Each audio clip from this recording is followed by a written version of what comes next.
In the summer of 1885, federal investigators arrived at what should have been the thriving mining town of Quicksilver Creek, Texas, only to find empty streets, abandoned homes, and a silence so complete it seemed to swallow sound itself. What they discovered in the abandoned mine shafts would haunt the U.S. Geological Survey for decades. Detailed medical records documenting the systematic poisoning of over 300 men, women, and children, all signed by 7 brothers whose names would be quietly erased from official records. The Kruger family had turned an entire community into their personal laboratory, conducting experiments on mercury poisoning that produced scientific data so advanced it wouldn't be understood by mainstream medicine for another 50 years. Yet so horrific were their methods that no university would acknowledge their findings, no medical journal would publish their research, and no government agency would admit the studies ever existed. The brothers themselves vanished without a trace, leaving behind only their meticulous notes and a question that still echoes through the halls of medical institutions today. How far is too far in the name of scientific progress? Before we continue with the story of the Kruger brothers and their deadly experiments, I want you to know that this tale comes from recently declassified documents found in a Texas state archive. If you're fascinated by dark historical mysteries like this one, make sure to subscribe to our channel and hit that notification bell so you never miss these forgotten stories. And please, let me know in the comments what state or city you're listening from. I love connecting with fellow mystery enthusiasts from around the world. What the investigators found that day would challenge everything they thought they knew about the limits of human cruelty, disguised as scientific inquiry.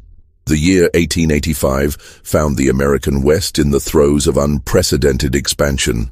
The Transcontinental Railroad had been completed 16 years prior, and ambitious men with sharp minds and sharper business instincts were carving fortunes from the untamed landscape of Texas. It was into this world of opportunity and exploitation that Heinrich Kruger and his 6 brothers arrived from the industrial valleys of Prussia, carrying with them not just the calloused hands of experienced miners, but university educations that set them apart from the typical frontier prospectors. Heinrich, the eldest, at 42, had studied metallurgy at the University of Berlin before political troubles forced the family to emigrate. His brothers, Friedrich Wilhelm, Otto, Gustav, Bernhard, and young Klaus, each possessed specialized knowledge that would prove invaluable in their American venture. Friedrich had training in chemistry, Wilhelm in engineering, Otto in medicine, Gustav in mathematics, Bernhard in geology, and Klaus, despite being only 24, had spent years apprenticing in the dangerous mercury mines of Almadén, Spain. The brothers settled in what would become Quicksilver Creek, a natural depression in the Texas hill country where Bernhard's geological surveys had indicated the presence of cinnabar, mercury sulfide ore. The location was strategic, isolated enough to avoid unwanted attention, yet connected by a rough trail to the railroad depot in Junction, some 30 miles southeast. More importantly, it sat near several established routes used by migrant workers moving between mining operations throughout the Southwest. Within months of their arrival, the Kruger operation had attracted over 200 workers and their families. The brothers offered wages that were generous by frontier standards, $2 a day plus housing and medical care. This last benefit, provided personally by Otto Kruger with his medical training, proved to be a powerful draw for men whose dangerous profession left them vulnerable to injury and illness, with little recourse for treatment. The town that grew around the mine reflected the brothers' methodical German sensibilities. Unlike the chaotic boom towns that typically sprouted around mining operations, Quicksilver Creek was laid out in orderly blocks. The Kruger compound sat on elevated ground overlooking the settlement, a collection of well-built structures that included not only their residence, but also Otto's medical clinic, a laboratory where Friedrich conducted ore analysis, and a substantial office building where Wilhelm maintained detailed engineering records of the mining operation. What set the Kruger operation apart, however, was not just its organization, but its revolutionary approach to mercury extraction. Traditional methods involved heating cinnabar ore in furnaces, causing the mercury to vaporize and then condense in cooling chambers. The process was notoriously dangerous, as workers were inevitably exposed to mercury vapor, a neurotoxin that accumulated in the body over time, causing tremors, tooth loss, kidney damage, and eventually madness. The brothers claimed to have developed safer extraction methods, and indeed, workers noticed that the Kruger operation produced less visible vapor than other mercury mines. What they didn't realize was that Heinrich and his brothers had simply become more efficient at capturing and concentrating the mercury, not to protect their workers, but to control their exposure with scientific precision. Otto Kruger had established his medical practice in Quicksilver Creek with the stated purpose of monitoring worker health and treating mining-related injuries. He maintained detailed files on every resident of the town, documenting their medical history, family background, and any symptoms they might develop. To the workers and their families, Dr. Otto seemed like a godsend, a qualified physician who provided free medical care and took a genuine interest in their well-being. The reality was far more sinister. Otto was conducting the most comprehensive study of mercury poisoning ever attempted, using an entire community as his test subjects. His brothers had designed the mining operation not for maximum profit, but for maximum control over mercury exposure levels. Different work areas had different concentrations of mercury vapor, different shifts were exposed for precisely calculated durations, and workers were rotated through various positions according to a complex schedule that only the brothers understood. By the spring of 1885, several disturbing patterns had emerged in Quicksilver Creek, though the isolated nature of the community meant that few outsiders were aware of them. Workers began displaying symptoms of mercury poisoning much more rapidly than was typical in other mining operations. More puzzling still, these symptoms seemed to follow distinct patterns. Some men developed severe tremors while maintaining their mental faculties. Others showed signs of cognitive decline while remaining physically capable. And still others experienced a progression of symptoms that seemed almost designed to test the limits of human endurance. The first sign that something was terribly wrong in Quicksilver Creek came not from the mine itself, but from the town's children. On the morning of May 15, 1885, Margaret Donnelly was hanging laundry behind her small frame house when she noticed her 8-year-old son Thomas behaving strangely in the yard. The boy was walking in perfect circles, his arms held rigidly at his sides, his eyes fixed on some invisible point ahead of him. When she called his name, he didn't respond. When she touched his shoulder, he continued his circular path as if she weren't there. Margaret wasn't alone in her discovery. Across Quicksilver Creek, mothers were finding their children engaged in similar repetitive behaviors. Some walked in straight lines, turning precisely when they reached a wall or fence, then continuing in the opposite direction. Others stood motionless for hours, their hands moving in complex patterns that seemed almost like sign language, though they made no sound. Most disturbing of all, the children seemed unaware of their own actions. They would respond normally to direct questions, play with their siblings, eat their meals, but then return to these strange behaviors as if compelled by some inner force. Dr. Otto Kruger was summoned immediately. He arrived at the Donnelly home carrying his black medical bag and wearing the expression of professional concern that had endeared him to the community. He examined Thomas with thoroughness that impressed Margaret, checking the boy's reflexes, looking into his eyes with a small mirror, testing his responses to various stimuli. After nearly an hour, he pronounced that the boy was suffering from a minor nervous condition, probably brought on by the excitement of spring weather and too much rich food. Nothing to worry about, Mrs. Donnelly, he assured her in his careful English, still marked by a slight German accent. I've seen this before in mining communities. Something in the air, perhaps, or the change of seasons. I'll prepare a tonic that should have young Thomas back to normal within a few days. But Otto Kruger had not seen this before. He had created it. The children of Quicksilver Creek were displaying the first visible symptoms of a carefully orchestrated experiment in mercury exposure that had been underway since the town's founding. The brothers had discovered that mercury accumulated differently in developing nervous systems, and they had been systematically studying these effects by introducing controlled amounts of mercury dust into the town's flour supply, which was provided free to all residents as part of their employment benefits. The tonic that Otto prepared for Thomas Donnelly contained not medicine, but a precisely measured dose of mercury compounds designed to accelerate the progression of symptoms.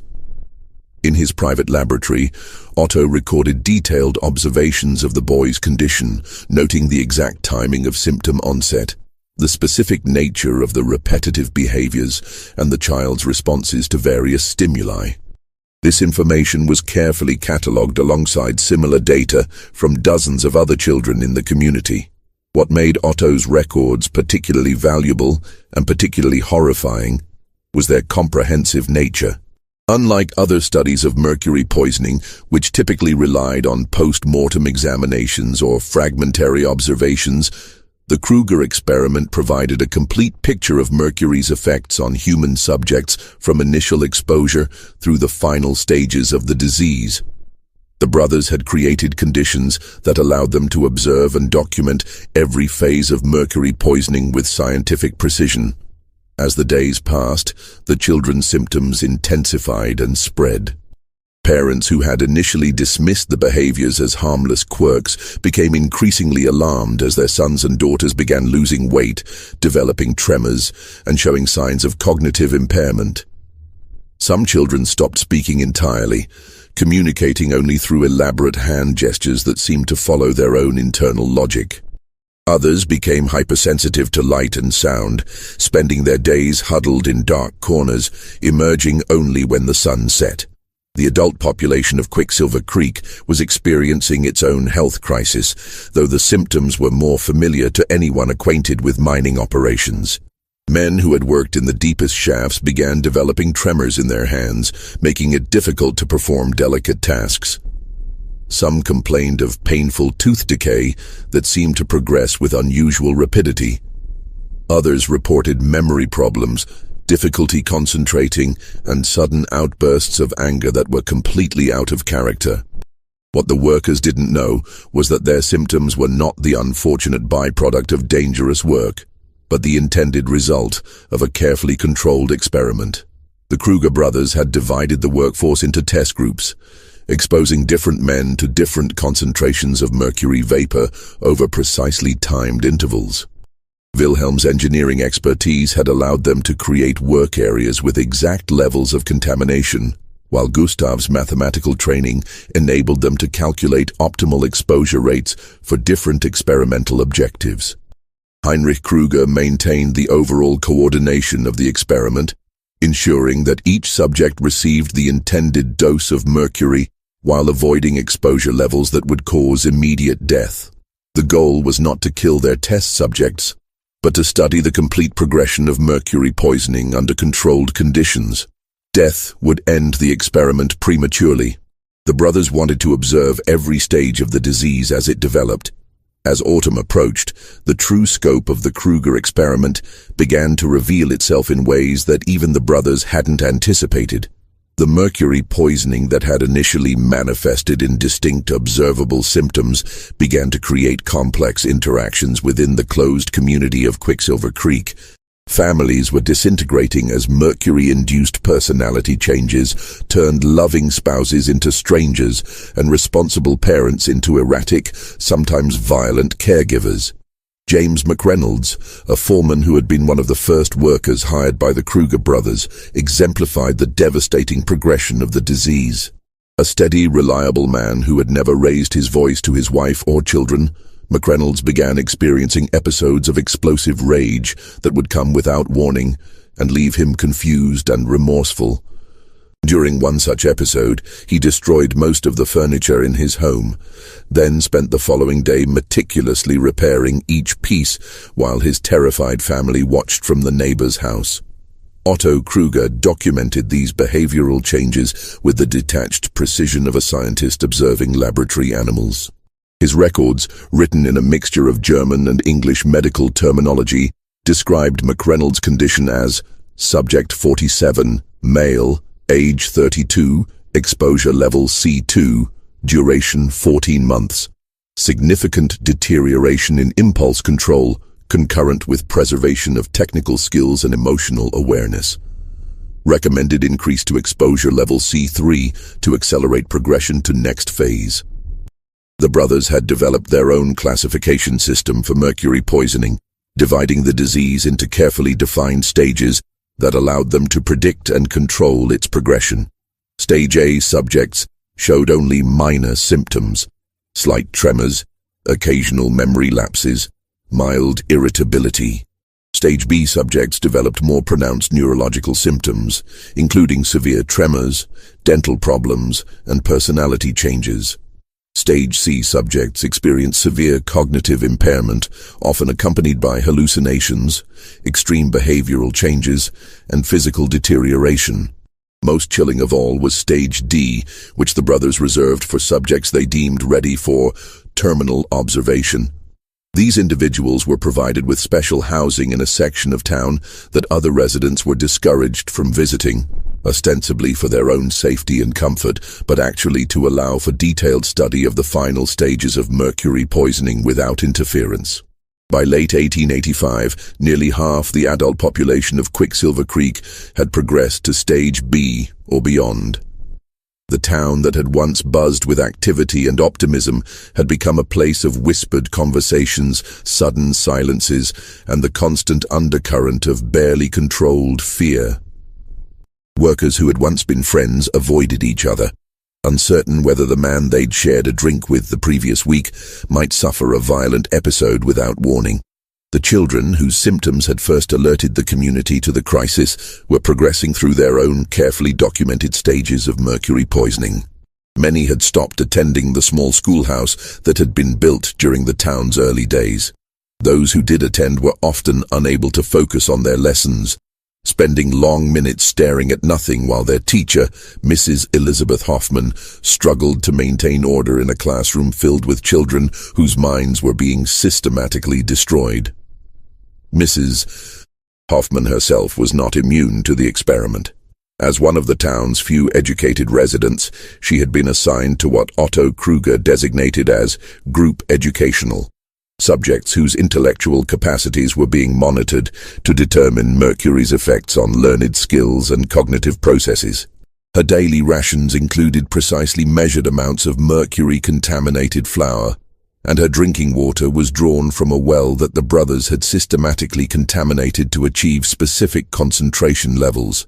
The teacher began to notice changes in her own mental processes, difficulty remembering lessons she had taught for years, sudden confusion about simple mathematical concepts, and a growing tendency to lose track of time during the school day. She attributed these problems to stress and overwork, never suspecting that they were the intended result of a calculated assault on her nervous system.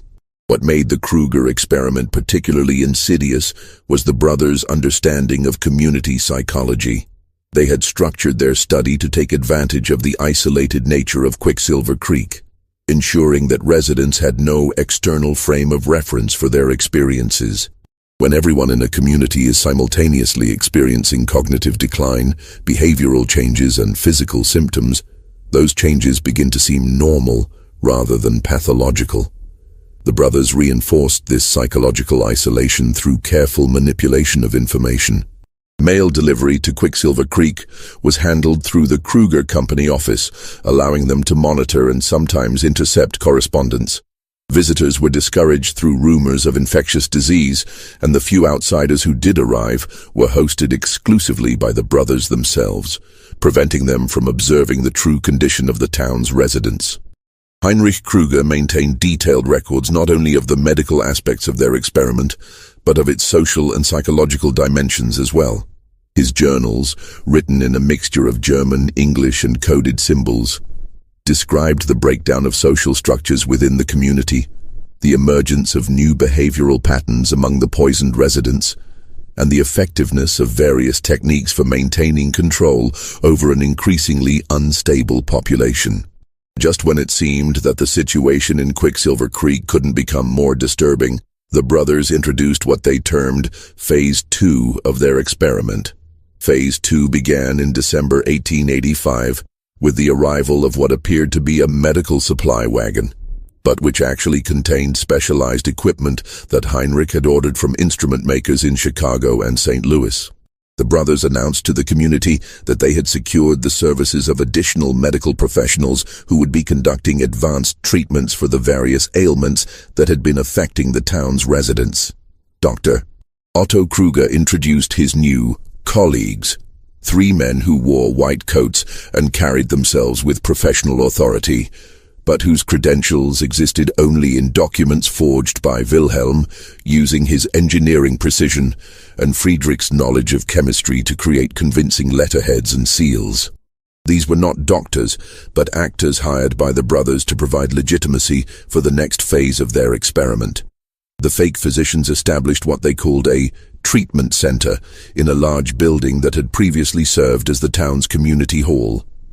Residents were scheduled for appointments based on their progression through the brothers' classification system, with the most severely affected subjects receiving priority attention. What the residents didn't realize was that these treatments were designed not to cure their mercury poisoning, but to study its effects under even more controlled conditions. The treatment center contained equipment that would have been impressive in any major hospital of the time: examination tables with restraining mechanisms, apparatus for measuring reflexes and nervous responses, and devices for administering carefully controlled doses of various substances.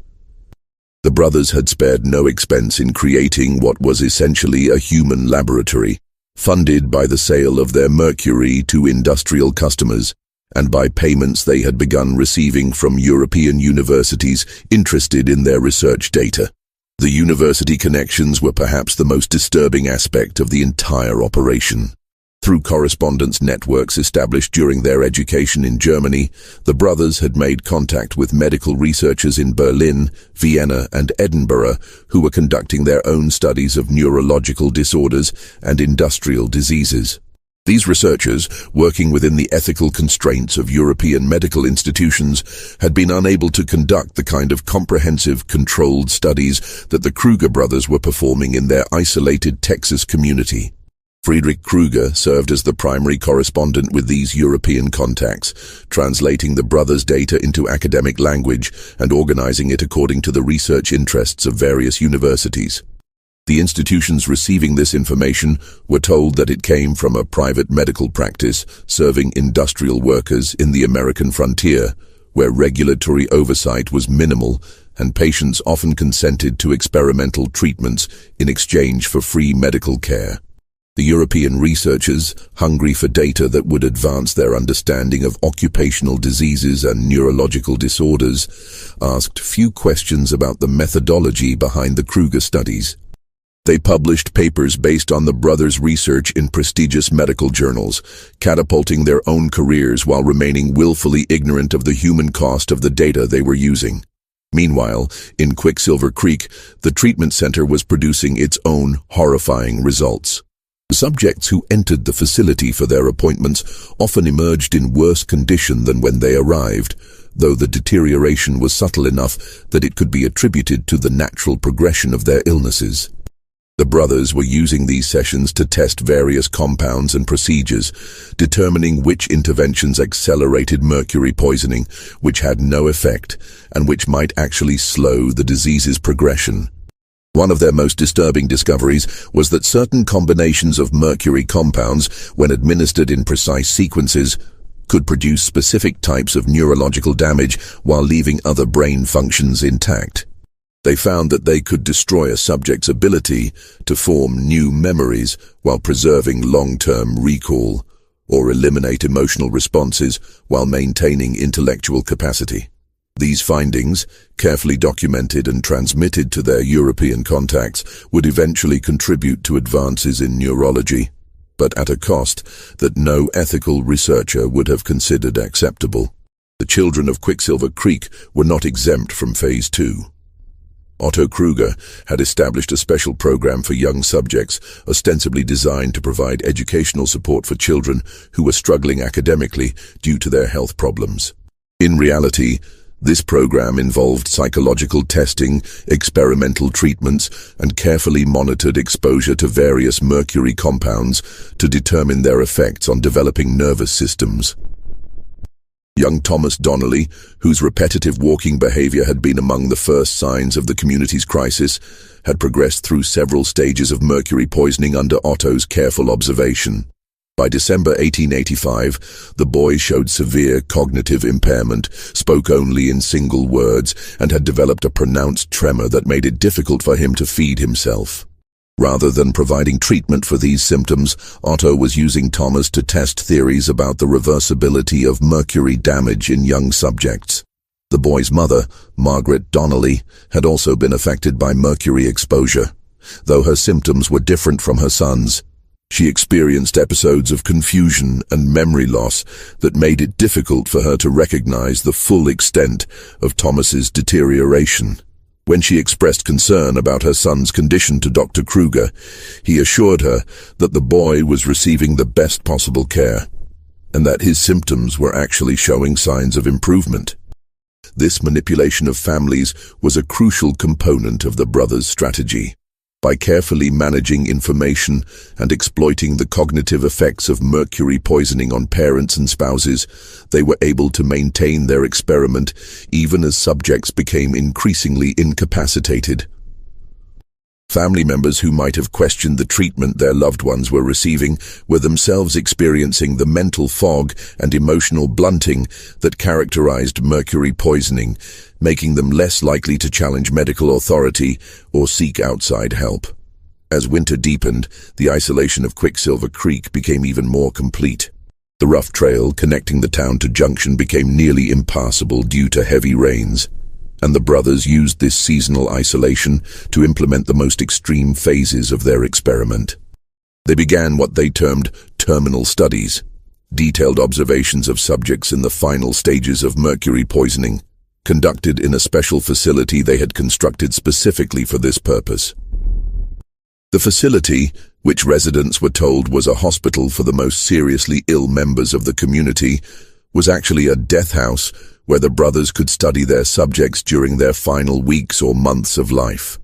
The building was designed with observation areas that allowed for continuous monitoring, record-keeping stations where the brothers could document every change in their subjects' conditions, and areas for post-mortem examinations that would reveal the full extent of mercury's damage to human tissue. But even as they prepared for the culmination of their experiment, the brothers were beginning to realize that their activities might not remain secret indefinitely. Federal interest in mining operations was increasing, and there had been inquiries from territorial authorities about the unusual health patterns reported in various Texas mining communities. The brothers began taking precautions to protect their research and themselves should outside investigators eventually arrive in Quicksilver Creek. The first indication that the outside world was beginning to take notice of Quicksilver Creek came in February 1886, when a territorial health inspector named Dr.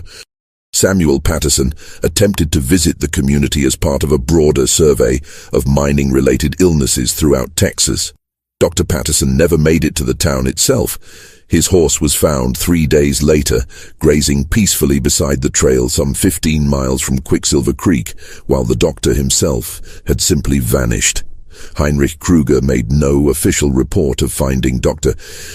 Patterson's body, but his private journals contained detailed observations of what he termed subject terminal external, a man who had died from what appeared to be acute mercury poisoning after consuming water from a contaminated source.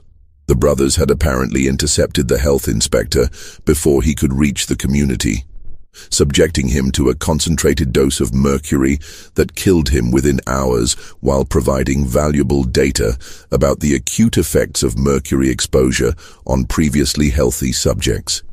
Dr. Patterson's disappearance prompted additional inquiries from territorial authorities, but the brothers were prepared for this eventuality. Wilhelm had spent months creating false records that portrayed Quicksilver Creek as a marginally successful mining operation with a small, stable workforce. Friedrich had prepared samples of ore and mercury that showed normal levels of contamination, no different from dozens of other mining operations throughout the region. Most importantly, Otto had coached the town's residents on how to respond to questions from outside investigators. The coaching process revealed the full extent of the mercury poisoning's effects on the community's cognitive abilities. Many residents could no longer remember their lives before arriving in Quicksilver Creek, while others had difficulty distinguishing between their actual experiences and false memories that Otto had implanted during their treatment sessions. The brothers had essentially created a population of witnesses who could not provide accurate testimony even if they wanted to betray their captors. By spring 1886, nearly the entire population of Quicksilver Creek was showing signs of advanced mercury poisoning. The brothers had achieved their goal of conducting the most comprehensive study of mercury's effects on human subjects ever attempted, but they were now faced with the challenge of concealing evidence of their experiment while preserving their research data. Heinrich began implementing what he called the final protocol, a systematic plan for eliminating all traces of their activities while ensuring that their scientific findings would survive for future study. The plan involved several phases, each designed to remove specific types of evidence while maintaining plausible explanations for any discoveries that might be made by future investigators.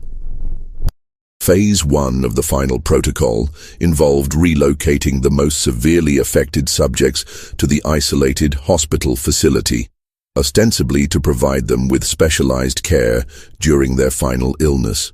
In reality, the brothers were concentrating their terminal subjects in a single location where they could conduct final observations while preparing for the systematic elimination of witnesses.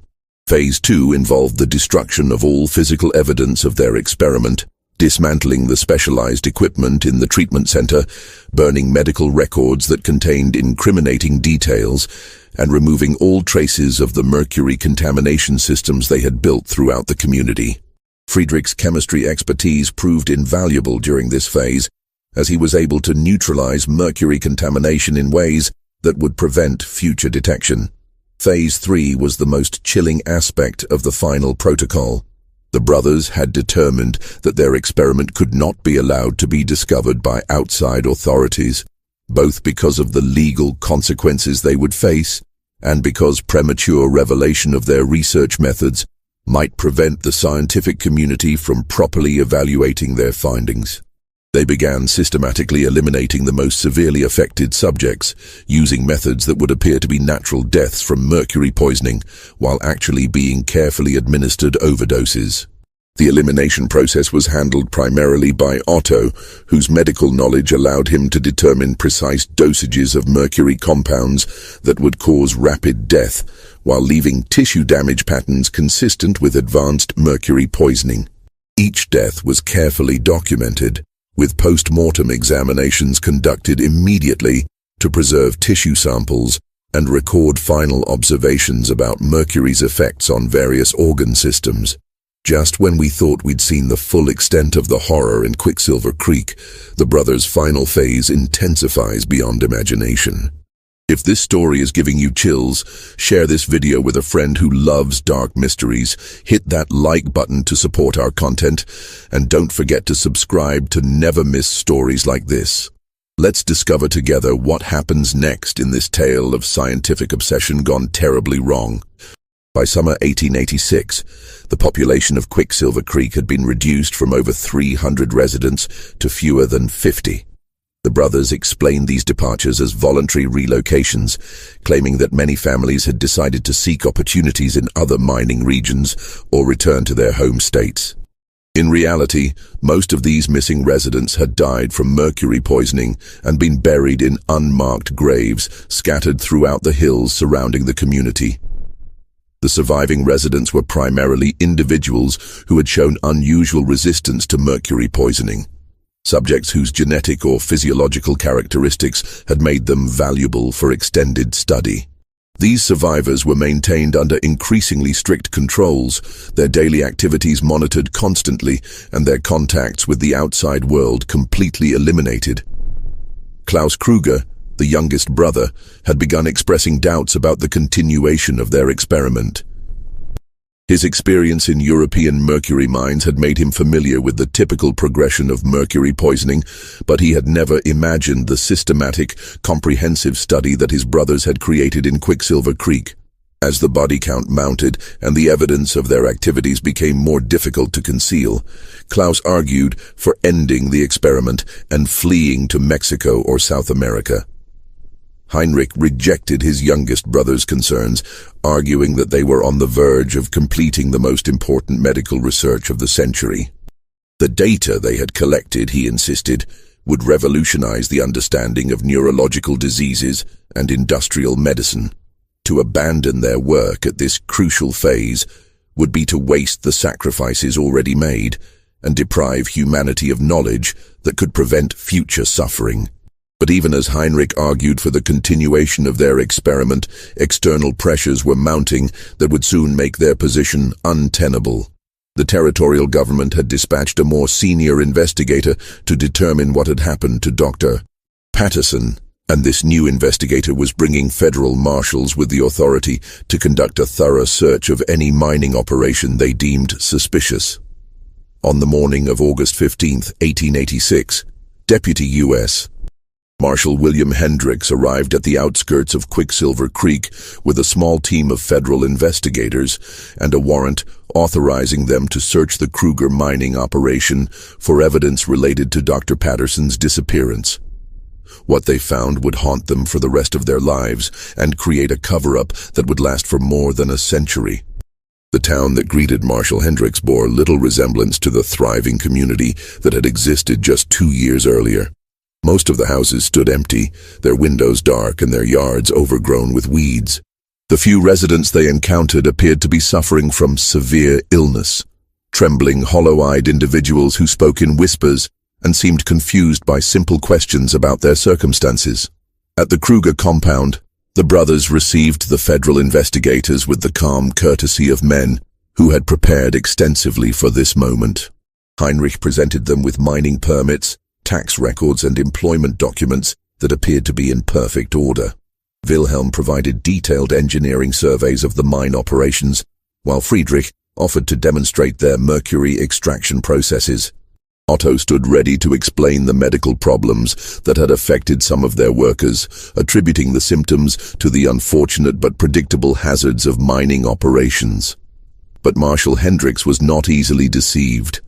His years of experience investigating frontier crimes had taught him to recognize the difference between legitimate hardship and something far more sinister. The condition of the surviving residents, the absence of so many people who should have been present, and the unnaturally calm demeanor of the brothers themselves all suggested that Quicksilver Creek was hiding secrets that went far beyond a missing health inspector. The breakthrough came when Hendricks discovered Otto's treatment center. Despite the brothers' efforts to remove incriminating evidence, they had been unable to eliminate all traces of the specialized equipment and procedures that had been used there. Hidden beneath floorboards, the investigators found medical instruments that had no legitimate purpose in treating mining injuries, chemical apparatus designed for conducting experiments rather than providing therapy, and most damning of all, fragments of record books that Otto had thought he had completely destroyed. The partial records that survived the brothers' cleanup efforts revealed the true scope of their experiment.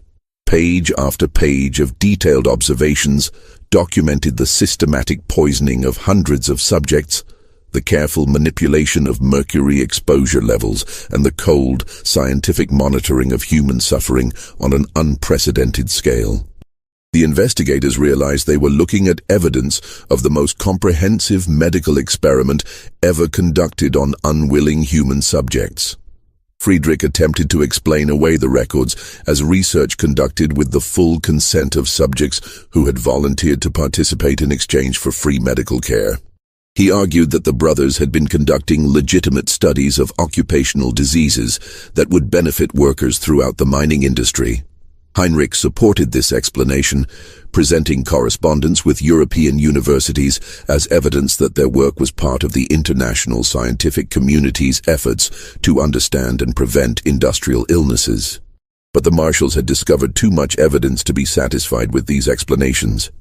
In the isolated hospital facility, they found the bodies of subjects who had died during the final phases of the experiment, some still lying on examination tables where they had been studied during their death throes. In the hills surrounding the town, they began uncovering unmarked graves containing the remains of residents who had been eliminated during the brothers' final protocol. Most horrifying of all was the discovery of living subjects who were in the terminal stages of mercury poisoning, kept alive not for treatment but for continued observation. These individuals, including children as young as 6 years old, had been reduced to barely functioning shells of their former selves, their minds destroyed by months or years of systematic poisoning, while their bodies clung to life just long enough to provide the brothers with complete data about mercury's effects on human physiology. The investigators also found evidence of the brothers' connections to European universities and medical researchers. Correspondence files revealed that data from the Quicksilver Creek experiment had been shared with institutions in Germany, Austria, and Scotland, where it had been used to advance careers and publish research papers. The international implications of the case were staggering. Prestigious medical institutions had unknowingly built their reputations on data obtained through systematic human experimentation. When confronted with this overwhelming evidence, the brothers' responses revealed distinct personality differences that had been shaped by their roles in the experiment.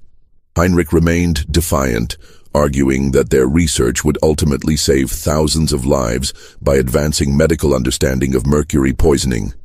Wilhelm focused on the technical aspects of their work, insisting that their methods had been scientifically sound, even if their implementation had been flawed. Friedrich emphasized the international significance of their findings, claiming that European scientists would vindicate their research once the full scope of their discoveries became known.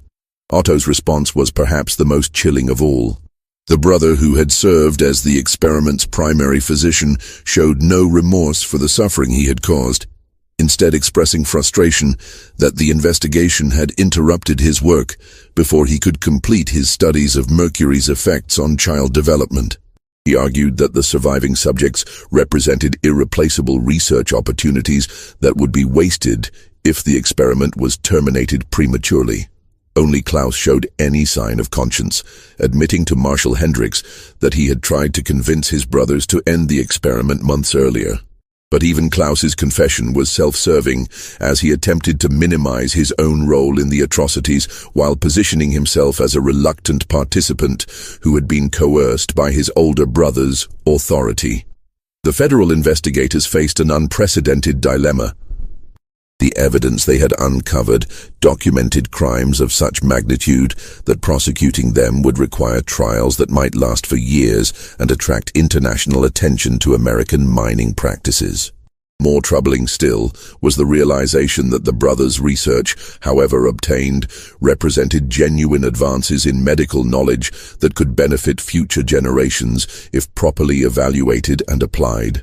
The decision of what to do with the Kruger brothers and their research was made not by Marshal Hendricks, but by officials in Washington who understood the broader implications of the case. In September 1886, a team of federal investigators arrived in Quicksilver Creek with orders to conduct a complete assessment of the situation and recommend a course of action that would serve the national interest while preventing similar atrocities in the future. The assessment team included medical experts from Johns Hopkins University, legal advisors from the Department of Justice, and intelligence officers whose primary concern was preventing foreign governments from gaining access to the brothers' research data. After 2 weeks of investigation, during which they interviewed survivors, examined the evidence, and consulted with various government agencies, the team reached a conclusion that would shape the official response to the Quicksilver Creek experiment. The brothers' research, they determined, was too valuable to be simply destroyed, but too dangerous to be made public through normal legal proceedings. The systematic nature of their experiment had produced data about mercury poisoning that was decades ahead of contemporary medical knowledge, information that could be crucial for protecting American workers in mining and industrial operations. At the same time, revealing the methods by which this data had been obtained would create international scandals that could damage American prestige and provide foreign governments with propaganda materials. The solution they recommended became known as the Quicksilver Protocol, a plan for preserving the brothers' research while ensuring that knowledge of their methods remained classified indefinitely. The protocol involved several components, each designed to extract maximum benefit from the situation while minimizing potential damage to American interests. First, the surviving subjects of the experiment were relocated to a federal medical facility in Colorado, where they would receive the best possible treatment while remaining under government supervision. These survivors, including the children who had been subjected to developmental studies, were provided with new identities and cover stories that explained their medical conditions as the result of industrial accidents. None of them were ever allowed to speak publicly about their experiences in Quicksilver Creek. Second, the brothers themselves were given a choice between prosecution for mass murder and cooperation with ongoing government research programs. Heinrich, Wilhelm, Friedrich and Otto accepted positions with a classified military research division, where their expertise in human experimentation would be applied to studies of chemical warfare and battlefield medicine. Klaus, who had shown signs of conscience during the investigation, was offered exile to South America with a new identity and sufficient funds to start over. The brothers who accepted government positions were relocated to a remote facility in Nevada, where they continued their research under strict federal supervision. Their work during the following decades contributed to advances in military medicine, chemical warfare defense, and industrial safety protocols, though none of their research was ever attributed to their real names or connected to the Quicksilver Creek experiment. Third, and most importantly, the brothers' research data was carefully preserved and classified at the highest levels of government secrecy. The detailed records of mercury's effects on human subjects became part of a larger database of information about chemical and biological agents that would prove invaluable during both World Wars and the Cold War. Medical researchers working on government contracts were given access to selected portions of the data, though they were never told about its origins. The town of Quicksilver Creek itself was systematically erased. Buildings were dismantled, graves were relocated, and all physical evidence of the community's existence was removed. The mine shafts were sealed and the land was transferred to federal ownership, officially designated as unsuitable for development due to environmental contamination. Maps were altered to remove references to the town, and railroad records were modified to eliminate evidence of the transportation routes that had served the community. Perhaps most chillingly, the federal government used the Quicksilver Creek case as a model for future covert research programs.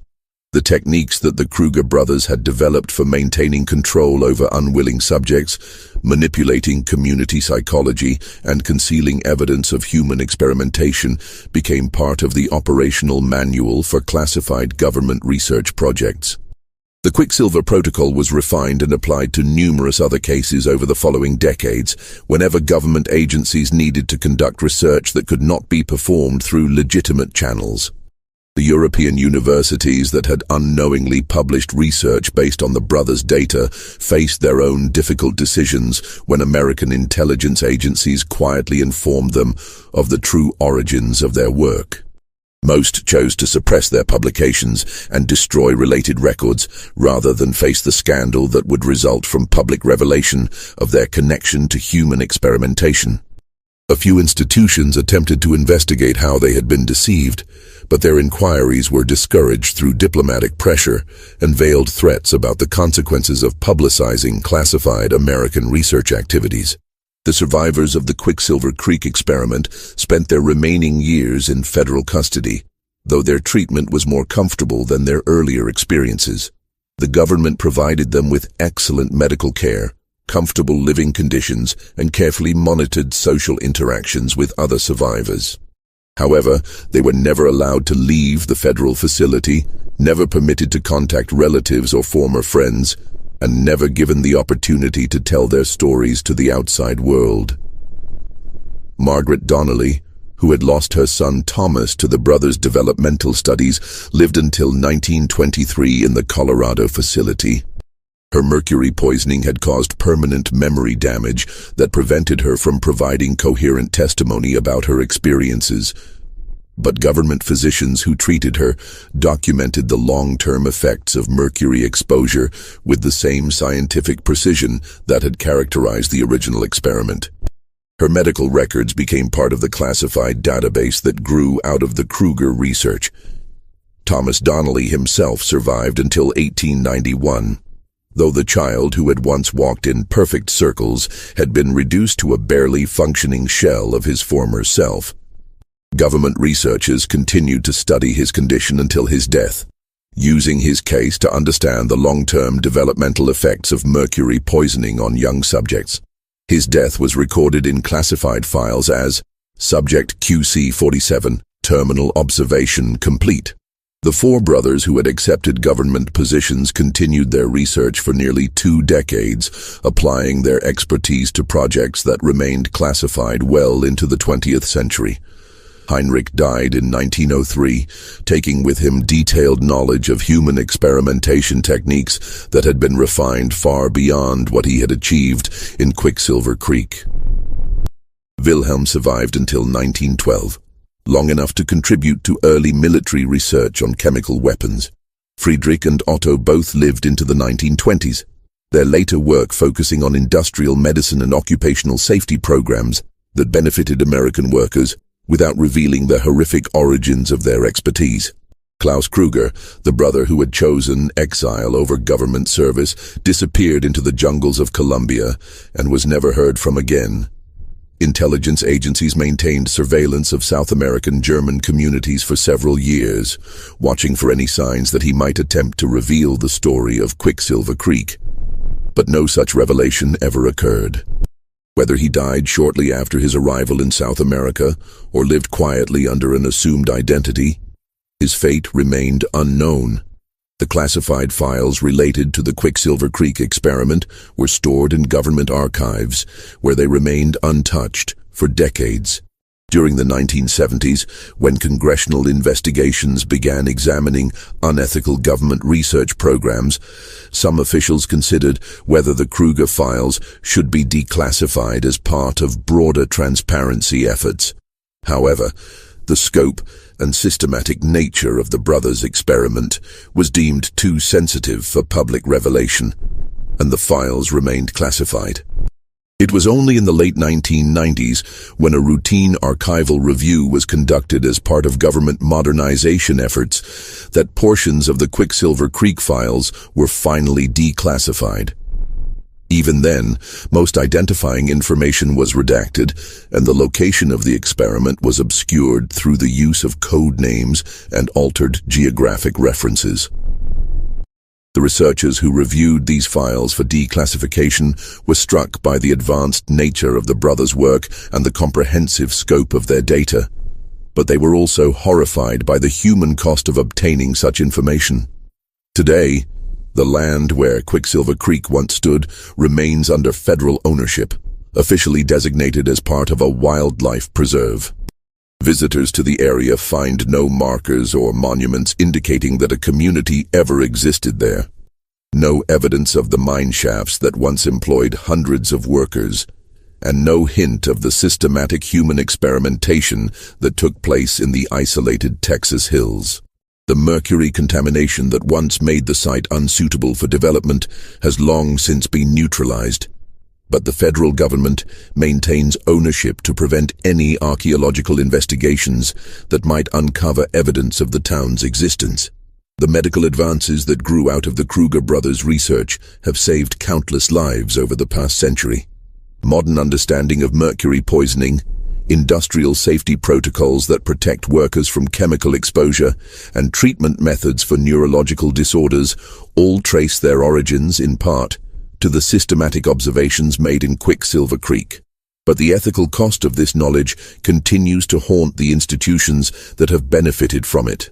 In European medical schools, students occasionally encounter references to mysterious American research from the 1880s that provided unprecedented insights into mercury poisoning. The professors who teach these courses know only that the research was conducted under frontier conditions where ethical oversight was minimal, unaware that they are describing one of the most comprehensive human experiments ever conducted. The brothers' data continues to influence medical practice, though its origins remain hidden beneath layers of classification and deliberate obscurity. Perhaps the most disturbing legacy of the Quicksilver Creek experiment is its influence on subsequent government research programs. The techniques that Heinrich and his brothers developed for maintaining control over unwilling subjects, for manipulating community psychology, and for concealing evidence of human experimentation, became part of the institutional knowledge of American intelligence and military research organizations. The Quicksilver Protocol was applied to dozens of other classified research programs throughout the 20th century, each building on the foundation laid by 7 German brothers in an isolated Texas mining town. The complete truth about Quicksilver Creek may never be fully revealed. The classification systems that protect the brothers' records also ensure that their story remains fragmentary, told only through heavily redacted documents and carefully controlled disclosures. The survivors who might have provided first-hand testimony died decades ago in federal custody, their experiences known only to the government physicians who treated them and the researchers who continued to study their cases. What remains is a mystery that challenges our understanding of scientific ethics, government accountability, and the price of medical progress. The Kruger brothers achieved their goal of conducting the most comprehensive study of mercury poisoning ever attempted, but they did so through methods that violated every principle of medical ethics and human dignity. Their research advanced human knowledge while simultaneously demonstrating the depths of cruelty that can be justified in the name of scientific progress. The 7 brothers who disappeared into government service after the destruction of Quicksilver Creek took with them secrets that continue to influence American medical and military research to this day. Their legacy is written not in published papers or acknowledged contributions to science, but in classified files that document both their achievements and their crimes. They succeeded in creating scientific knowledge that has benefited humanity, but at a cost that no ethical society should ever be willing to pay. This mystery shows us that the line between medical progress and human exploitation is thinner than we might like to believe, and that institutional secrecy can preserve both valuable knowledge and horrific crimes for generations. The Kruger brothers understood that scientific advancement often requires crossing ethical boundaries, but they also understood that some boundaries, once crossed, can never be uncrossed. What do you think of this story? Do you believe everything was revealed, or do you think there are still secrets hidden in those classified files? Leave your comment below and share your theories about what really happened in Quicksilver Creek. If you enjoyed this tale and want more horror stories like this, subscribe, hit the notification bell, and share with someone who loves dark historical mysteries. The truth about American history is often stranger and more disturbing than we could ever imagine. And there are countless other stories waiting to be uncovered. See you in the next video, where we'll explore another forgotten chapter of American darkness that science refuses to acknowledge.